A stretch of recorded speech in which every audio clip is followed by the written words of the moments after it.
Hi, my name is Ashlyn Brown. I'm a student at Chattahoochee Technical College in the Early Childhood program.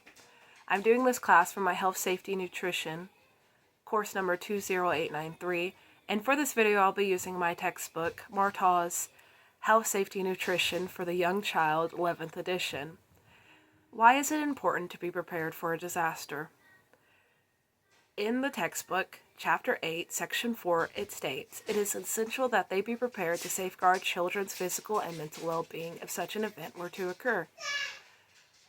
A child is inexperienced with the most things of life, and experiencing a traumatic event can cause PTSD and lead to various mental disorders and ailments if not handled correctly.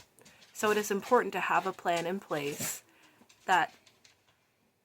and have them aware of the plan to cause less effect on the child. So where to begin when coming up with a plan for natural and man-made disasters? Chapter 8, Section 4A states, "An important first step in developing emergency readiness plan is to determine the type of local crisis that may occur. So the type of disasters are technical or accidental hazards. As an example, at one school that I was a teacher at, they were doing construction on the road and accidentally hit a gas line, and we had to evacuate.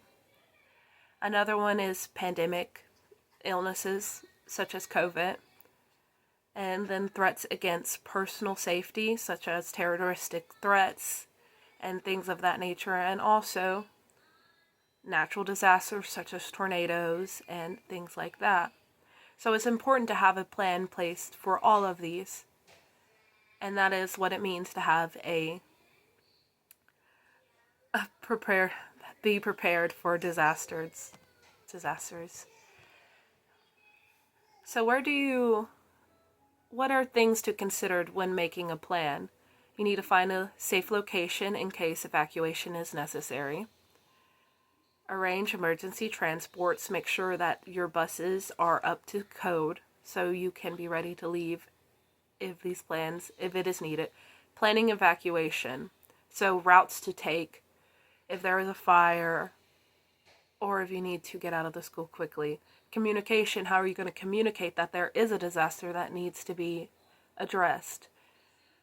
And preparing children with games and practice drills and things like that is also very important. And I will suggest doing this by having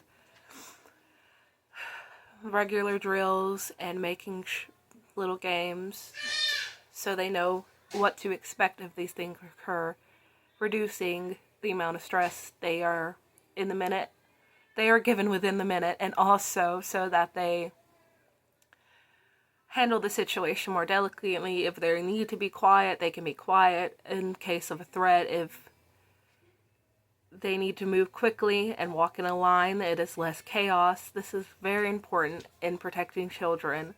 And no one expects an emergency, but it is always a possibility. And as teachers, we are their first line of defense when it comes to being safe and healthy.